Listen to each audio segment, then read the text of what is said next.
So I'm just gonna go ahead and just talk some random stuff because I want to start doing a video log for a couple of things. One is I want to do a video log for my sons so that I can post and I can talk to them daily. I have 4 boys. 2 of them are very much in my life, and 2 of them are very much not in my life.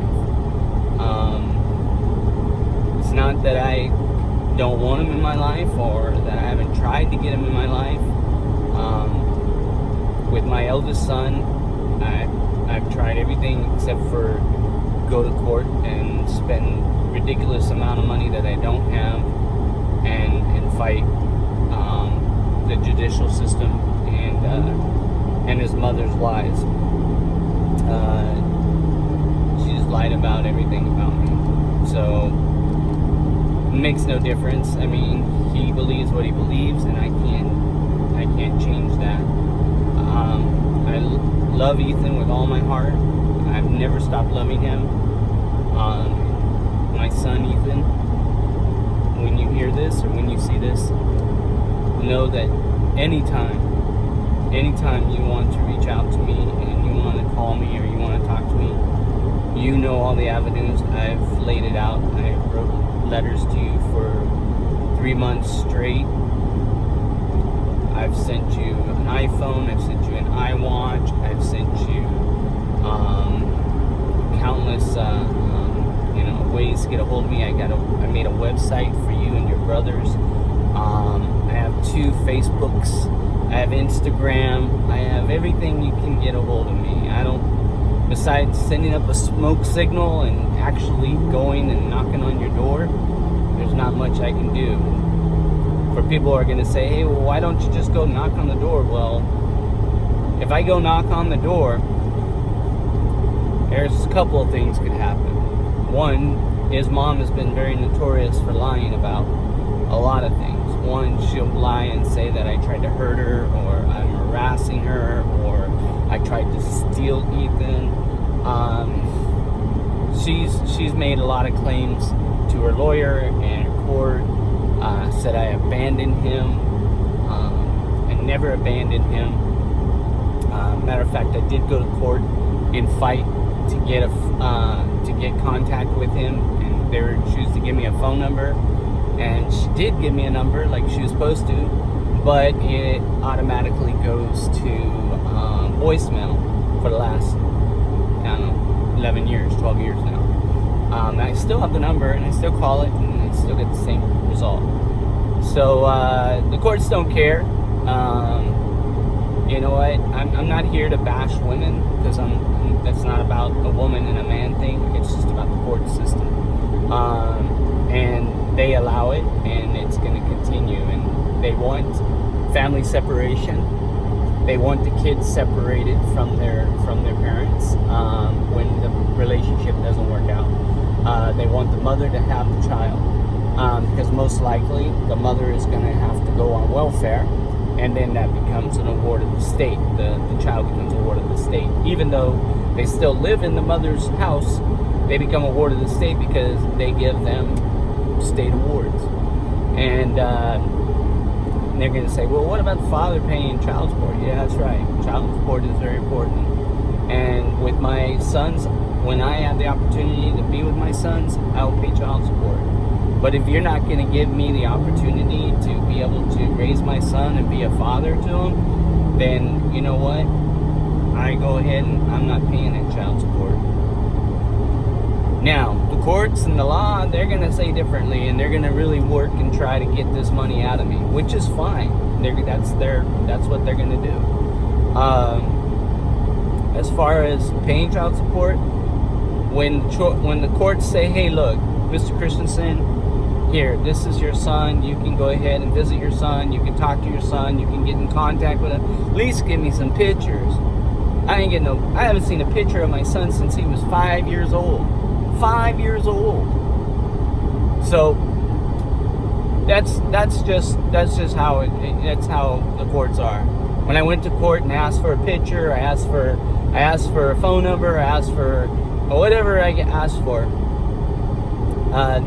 They said no, just write him a letter. And I did. I wrote him a letter. I wrote him a letter where it had to be signed for, and the mother didn't even sign for it. The lawyer went and signed for it. Yeah, and then the lawyer told the court that he got the letter and he didn't, and his mother told him that he got the letter, and the mother told the lawyer that he didn't want to read it. He didn't want to read it, and he wants no contact with me. So, my question is to the courts is, if a child doesn't want to read or to get to know his father, there must be an underlying reason. Now, if you look at my record and you think, oh, well, you know what? He's a bad guy. He's been in prison. He's done anything like that. I haven't. I've never been in prison. I've never been in trouble with the law. I've always obeyed the law. Actually, I was a military police officer. I retired medically from the United States Navy, and I have also was honorably discharged. And now I'm a 100% disabled vet. With all that said, I still don't get to see my son. With all that said. Because the mother claimed that I abandoned him, which I never abandoned him. I lived in the Philippines for 10 years because I lived on minimal means. I can't afford to live on anything out here. Right now, all I got is my VA pension, and I'm living in my truck. I don't have a house. I don't have anything. All I got is me, my dog, and the truck and the road. And this is what I do. This is what I live. I go from free campsites to free Walmart parkings, and I live. That's how I make it in life. I'm not rich. I don't have a lot of money. But man, they want $750 a month, plus they want $300 back child support. And they've also accumulated around $80,000 back child support. That's what they say I owe. You know what? I'll pay that $80,000.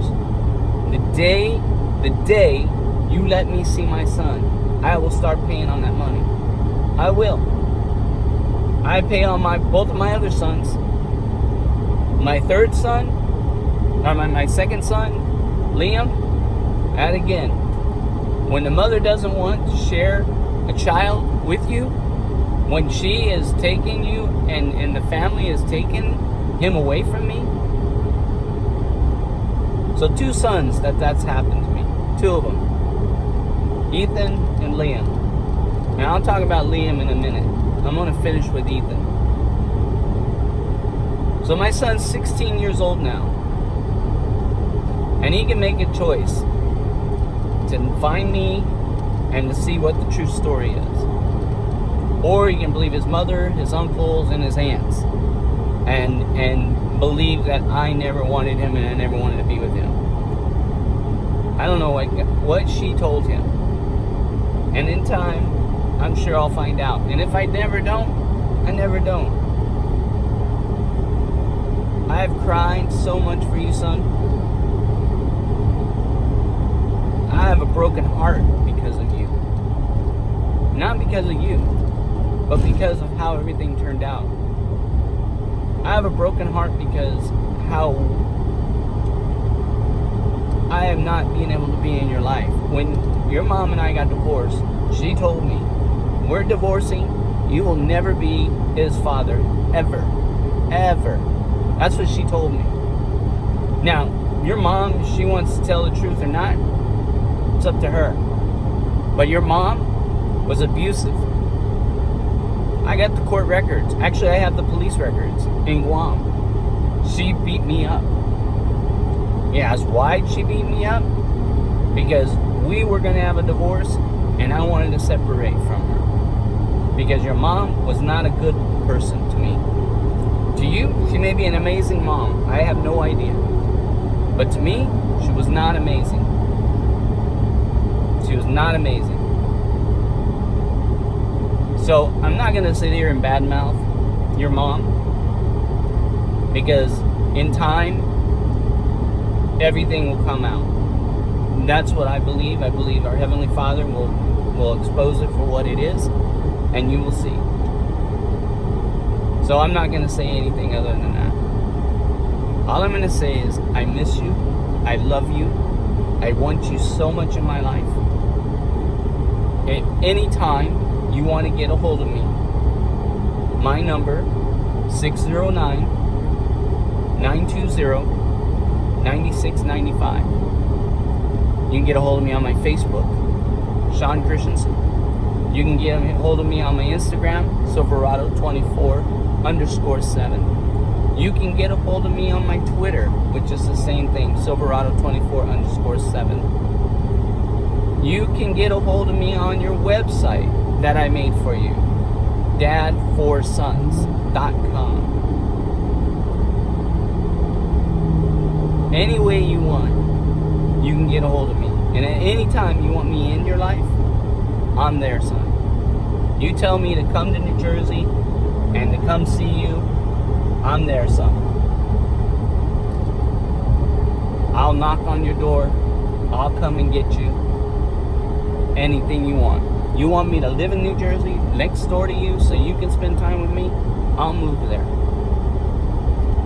Now, the reason why I'm on the road and I'm not heading to New Jersey is because if I go to New Jersey and I knock on your door, your mother can claim anything.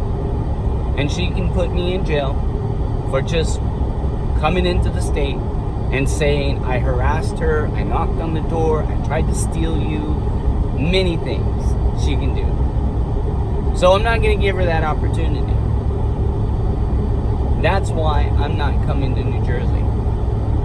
Believe me, I've been thinking about it, been fighting about it, wrestling with it. I've been talking to my father about it. I've been talking to my mother about it. I've been talking to my brothers about it. I've been talking to anybody else that will listen about it. If I should go and just knock on the door or fight and go up to New Jersey for you. Every one of them said it's not a good idea. So, I'm not coming up. When you see this video, I don't know when you're gonna see it. If I'm still here on this earth, I hope you understand and come find me and talk to me. If I'm not on this earth, know that I've loved you with all my heart. I've never stopped loving you. And a regret of mine is that I did not get to spend my life with you. I know that's no consolation. I know that's not a fix. But that's just the reality. You have amazing brothers. You have 3 brothers, 2 that I know very well. I spend time with them every day on the line. I would love to go see them in the Philippines, but I cannot because my passport's blocked, because I owe $80,000 for back child support, according to the state. And so I can't go. I can't even go see my sons in the Philippines. So what the state's doing is not only keeping me away from you, but they're also keeping me away from my 2 other sons. And that's just unacceptable. Anyways, life's not fair.